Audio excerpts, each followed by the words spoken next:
नमस्कार, कैसे हैं आप सब? उम्मीद करता हूँ कि आप लोग एकदम मस्त होंगे, स्वस्थ होंगे एवं अपने परीक्षा की तैयारी में अच्छे ढंग से लगे होंगे। दोस्तों, मैं आप लोगों को इस वीडियो में आज बताने वाला हूँ कि द्विघात बहुपद में उनके शून्यकों तथा गुणांकों के बीच के संबंध की सत्यता की जाँच कैसे करें। देखिए, द्विघात बहुपद के शून्यकों तथा गुणांकों के बीच की संबंध की सत्यता की जाँच आज मैं आप लोगों के सामने अच्छी तरीक़ा से बताने वाला हूँ किस तरह से सत्यता की जांच किया जाता है। आप लोग वीडियो में अंत तक बने रहे, अधिकतम से अधिकतम दोस्तों में शेयर करें और जो नए हों वो कृपया चैनल को सब्सक्राइब कर दें और वीडियो को लाइक कर दीजिएगा। ठीक, देखिए सबसे पहले देखिए एक उदाहरण लेते हैं। X square minus 2x minus 8, ये एक प्रकार का क्या है, आपका द्विघात बहुपद है। क्यों? क्योंकि इसका घात 2 है, इसलिए इसका नाम क्या पड़ा? द्विघात बहुपद नाम पड़ा। ठीक, क्या क्या? द्विघात बहुपद। देखिए अब आप लोग यहाँ पर देखिए किस तरह से हम लोग शून्यकों एवं गुणांकों के बीच के संबंध की सत्यता की जांच करेंगे। आप लोग एकदम अच्छी तरीक़ा से यहाँ पर समझिएगा। देखिए, सबसे पहले हम लोगों को इसमें जांच करने के लिए सबसे पहले हम लोगों को शून्य की आवश्यकता पड़ती है। किसकी? शून्यक। देखिए यहाँ पर इसकी आवश्यकता पड़ती है। ठीक, और इसकी आवश्यकता पड़ती है। ठीक, और इसको निकालने के लिए हम लोगों को सबसे पहले गुणनखंड करने के लिए आवश्यकता होती है। किसकी गुणनखंड? यहाँ पर इसकी गुणनखंड करने के लिए आवश्यकता होती है। देखिए, इसकी गुणनखंड, ये जो आपको दिख रहा है x square minus 2x minus 8, इसको गुणनखंड करना है, तब जाके आपको शून्य ज्ञात होगा। तब जाके आप लोगों को संबंध की, जो शून्यकों तथा गुणांकों के बीच के संबंध है, उसकी सत्यता की जांच होगा। तो सबसे पहले हम लोग इसको गुणनखंड कैसे तोड़ेंगे। देखिए, गुणनखंड तोड़ने के लिए आप लोगों को एकदम अच्छी तरीक़ा से बता रहा हूँ, आप लोग अच्छी तरीक़ा से यहाँ पर समझिएगा। देखिए, सबसे पहले हम लोग क्या करेंगे, यहाँ पर फर्स्ट जो सबसे आगे वाला रहता है और जो सबसे पीछे वाला रहता है, इसको हम लोग क्या करेंगे, एक रफ में गुना करेंगे। आप लोग मन में भी कर सकते हैं, कोई दिक्कत नहीं है। हम आप लोगों को बताने के लिए यहाँ पर रफ में कर रहा हूँ। देखिए, जैसे कि आपका है एक्स स्क्वायर गुना 8। ठीक, तो आपका क्या हो गया, 8x स्क्वायर हो गया। ठीक, 8x स्क्वायर हो गया, यानी कि एक्स स्क्वायर गुना 8, मतलब ये जो आगे वाला है और जो यहाँ पर पीछे सबसे पीछे वाला है, उसमें हम लोग क्या करेंगे, गुना करेंगे। फर्स्ट इंटू लास्ट कर सकते हैं एक प्रकार से, मतलब सबसे आगे और सबसे पीछे वाला में हम लोग क्या करेंगे, गुना करेंगे। और जो आपको बीच वाला दिख रहा है यहाँ पर बीच वाला जो दिख रहा है आपको -2x, इसको इस तरह से तोड़ना है, इस तरह से तोड़ना है कि गुना करने पर कितना आ जाए, गुना करने पर हमको इतना प्राप्त हो जाए, और जोड़ने या घटाने पर 2x का -2x रह जाए। जोड़ने या घटाने पर -2x का -2x रह जाए, और उसको गुना करने पर, जो उसको हम तोड़ेंगे उसको गुना करने पर क्या हो जाए, यहाँ पर 8x स्क्वायर के बराबर आ जाए। ठीक, आप लोग यहाँ पर देखिएगा, हम यहाँ पर कैसे यहाँ पर तोड़ते हैं इसको। देखिए, सबसे पहले आप लोग यदि यहाँ पर देखिए, एक यहाँ पर लिखेंगे, यहाँ पर लिखिए गुणनखंड करने पर, गुणनखंड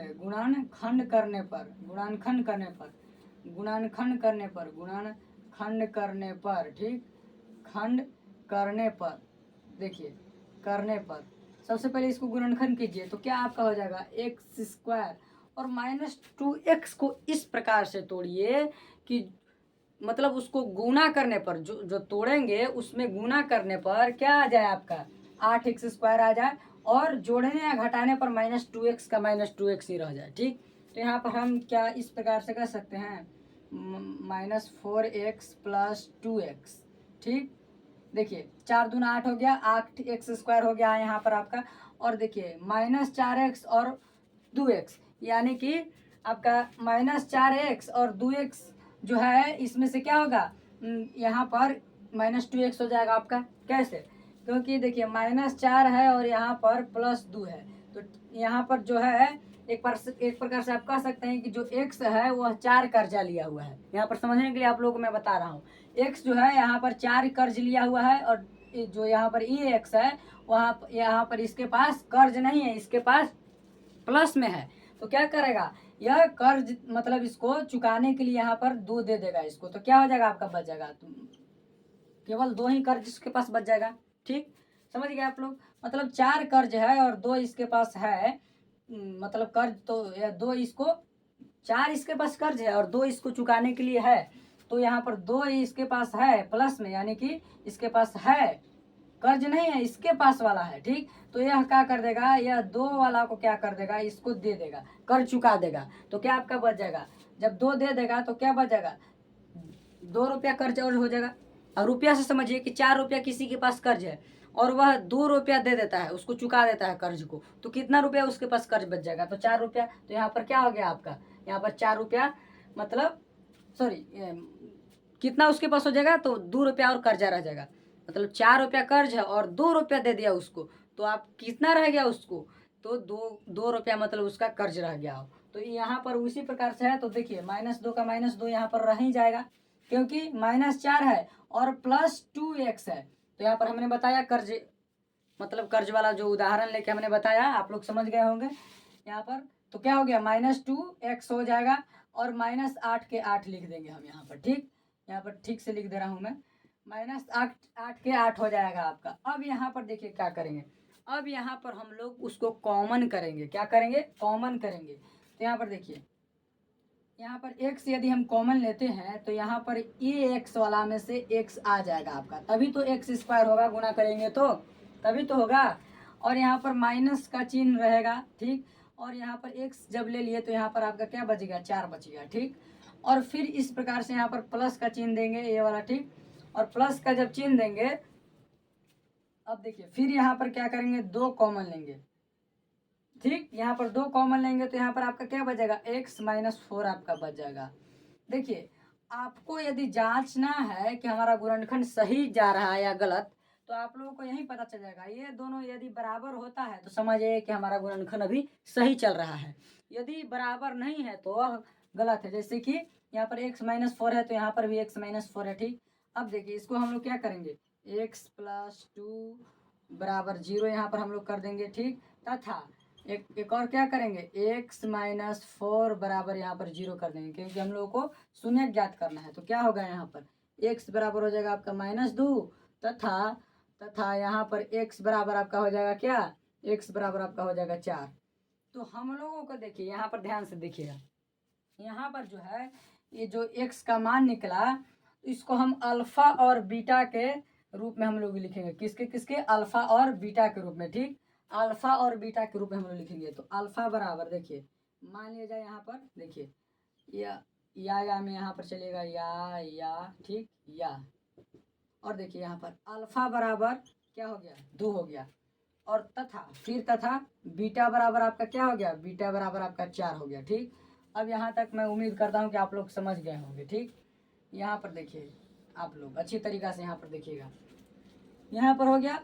अब देखिए क्या करेंगे हम लोग, यहाँ पर वह जो यहाँ पर द्विघात बहुपद तथा शून्यकों के द्विघात बहुपद के शून्यकों तथा गुणांकों के बीच जो संबंध की सत्यता की जांच करने के लिए कह रहा है।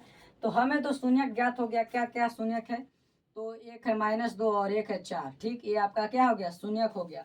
तो हम यहाँ पर क्या करेंगे, लिखेंगे क्या लिखेंगे, द्विघात, डायरेक्ट लिखेंगे, शून्य को तथा गुणांकों के बीच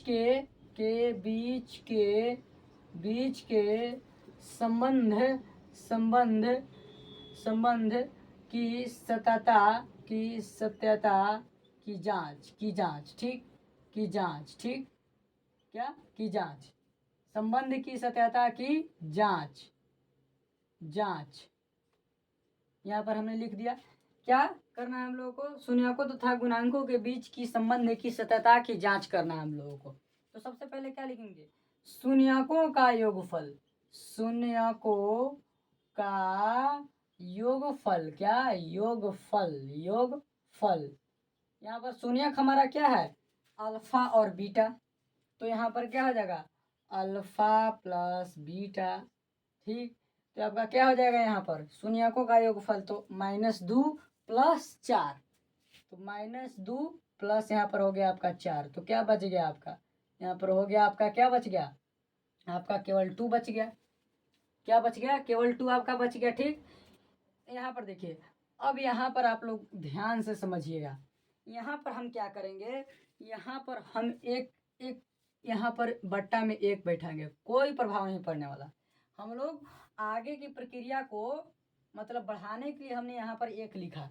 एक लिखने से फिर से इसको मतलब कोई किसी का भी बट्टा में यदि एक आ जाता है, मान लिया कि 3 के बट्टा में एक आ गया, 4 के बट्टा में एक आ गया, तो कोई प्रभाव इस पर नहीं पड़ता है। ठीक, एक हटा दीजिए या रहने दीजिए, कोई प्रभाव इस पर नहीं पड़ता है। ठीक, क्योंकि एक से काटेंगे तो दो ही बार में कटाएगा। ठीक, 2 ही बार में कटाएगा, इसलिए कोई प्रभाव नहीं पड़ा। परंतु हमको प्रक्रिया को जो आगे बढ़ाना है, इसलिए हम लोग को एक यहाँ पर लेना है। तो यहाँ पर 2 है।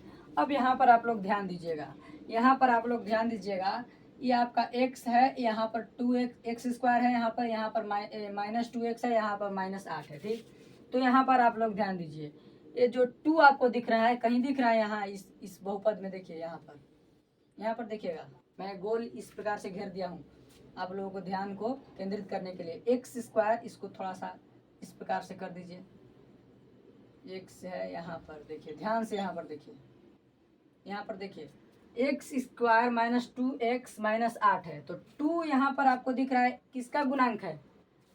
x का गुणांक वहाँ पर 2 दिख रहा है, -2 है, परंतु यहाँ पर हमें 2 प्राप्त हो रहा है, तो इसको हम क्या करेंगे, इस प्रकार से कर देंगे तो कोई दिक्कत, -2 लगा दिए आगे। ठीक, -2 लगा दिए। अब देखिए यहाँ पर लिखेंगे, माइनस का माइनस रहने देंगे, 2 यहाँ पर देखिए, 2 क्या है आपका, x का गुणांक है, माइनस रहने दीजिए, माइनस यहाँ पर भी है, इसको भी रहने दीजिए और इसको भी रहने दीजिए। तो यहाँ पर क्या हो गया, 2 को लेकर चलिए, यहाँ पर 2 आपका क्या है, 2 आपका x का गुणांक है। क्या, x का गुणांक है। ठीक, और यहाँ पर एक आपका क्या है, एक यहाँ पर देखिए, एक आपका x² का गुणांक है आप लोगों का। देखिए आप लोगों का क्या है, x² का गुणांक है। कौन, एक। अच्छी तरीका से आप लोगों को समझा रहा हूँ, एकदम अच्छी तरीका से यहाँ पर वीडियो में अंत तक बने रहिएगा। क्या है, एक जो है आपका क्या है, x² का गुणांक है। तो इसको हम लोग क्या करेंगे, यहाँ पर माइनस में, इसलिए यहाँ पर इस प्रकार से माइनस लगा देंगे। ठीक, अब देखिए यहाँ पर आप लोग, यहाँ पर देखिए, यहाँ पर सबसे पहले हम लोग क्या करेंगे, यहाँ पर a है आपका, b है, यहाँ पर c है, इस प्रकार से इस फॉर्म में है। तो देखिए आप लोगों को यहाँ पर पता होगा कि शून्यकों का योगफल यानी अल्फा प्लस बीटा बराबर होता है क्या, क्या होता है, -b/a होता है। आप लोग इस बात को ध्यान में रखिएगा, यदि नहीं जानते हैं तो ध्यान में रखिएगा, जानते हुए हैं तो बहुत अच्छी बात है। ठीक, यहाँ पर अल्फा प्लस बीटा का मान क्या होता है, -b/a। इसको मैं ऊपर लिख दे रहा, इधर साइड में लिख दे रहा हूँ। देखिए यहाँ पर देखिए, अल्फा प्लस बीटा बराबर आपका क्या हो गया, अल्फा प्लस बीटा बराबर आपको हो गया, ये आपका हो जाएगा -b/a। ठीक, -b/a आपका हो जाएगा। अब -b/a है यहाँ पर है, तो देखिए क्या करेंगे, यहाँ पर जो आपको दिख रहा है x का गुणांक और x² का गुणांक, तो देखिए यहाँ पर b है, b क्या है आपका, x है, यहाँ पर 2x यानी x का गुणांक, तो यहाँ पर हम लिख सकते हैं b, और x² आपका क्या है, a है यहाँ पर, तो ये यहाँ लिख देंगे। ठीक, अब देखिए क्या करेंगे हम लोग, आगे माइनस है तो यहाँ पर माइनस लगा देंगे, आ गया इस फॉर्म में, -b/एक फॉर्म में आ गया, यानी कि यहाँ पर योगफल की सत्यता की जांच हो गया। अब हम लोग क्या करेंगे, शून्यकों में चलेंगे, यानी कि सॉरी गुणनफल में चलेंगे, शून्यकों का गुणनफल, क्या गुणनफल, शून्यकों का क्या करेंगे हम लोग, गुणनफल करेंगे, गुणनफल। ठीक, शून्यकों का हम लोग क्या करेंगे, गुणनफल निकालेंगे। तो देखिए यहाँ पर क्या हो जाएगा आपका, अल्फा इंटू बीटा। ठीक, अल्फा इंटू बीटा, तो अल्फा का मान देखिए, अल्फा का मान आपका क्या है, -2 है। ठीक, -2 गुना यहाँ पर आपका क्या हो जाएगा, बीटा का मान 4 हो जाएगा। ठीक, यहाँ पर 4 हो गया, तो आपका क्या होगा, -8 यहाँ पर हो जाएगा। अब हम इसको -8 को बट्टा में 1 लिख दे तो कोई दिक्कत नहीं होगा। ठीक, अब -8 यहाँ पर देखिए क्या है, एक प्रकार का अचर पद है। क्या है, एक प्रकार का अचर पद है। ठीक, अचर पद। ठीक, यहाँ पर हो गया अचर पद, और एक आपका क्या है, x² का गुणांक है। क्या है, x² का गुणांक है। ठीक, x² का गुणांक है। अब देखिए यहाँ पर देखिए, अचर पद यानी कि आपका c है, और ये x² का गुणांक यानी a है। तो आप लोग यह भी बात को ध्यान में रखिएगा कि अल्फा इंटू बीटा बराबर होता है c/a। ठीक, ये दोनों बात को आप लोग ध्यान में रखिएगा, अल्फा प्लस बीटा बराबर -b/a, और अल्फा इंटू बीटा बराबर c/a, इस फॉर्म में आ गया, c/a के फॉर्म में। यानी कि हम लोगों को क्या हो गया, संबंध की सत्यता की जांच, यहाँ पर शून्यकों तथा गुणांकों के बीच के संबंध की सत्यता की जांच हो गया। यहाँ पर देखिए शून्यक हमने लिया, और यहाँ पर देखिए शून्यक से हम लोगों को किसका गुणांक के रूप में यहाँ पर देखिए गुणांक के पता लगाया कि कौन का शून्यक के मतलब किस प्रकार से गुणांक, उसमें संबंध हम लोगों को ज्ञात हुआ शून्यकों और गुणांकों के बीच। देखिए यहाँ तक आपका शून्यक है, देखिए फिर यहाँ पर गुणांक के रूप में हम लोग संबंध व्यक्त किए, तो इसलिए यहाँ पर कहा जाता है कि शून्यकों तथा गुणांकों के बीच संबंध की सत्यता की जांच करें। तो आपका संबंध की सत्यता की जांच हो गया। उम्मीद करता हूँ कि आप लोगों को यह वीडियो बहुत अच्छी लगी होगी। आप लोगों को अंत तक बने रहने के लिए वीडियो में मैं बहुत बहुत धन्यवाद देना चाहता हूँ। आप लोग यदि नए हो तो चैनल को कृपया सब्सक्राइब कर दीजिएगा, वीडियो को लाइक कर दीजिएगा। धन्यवाद।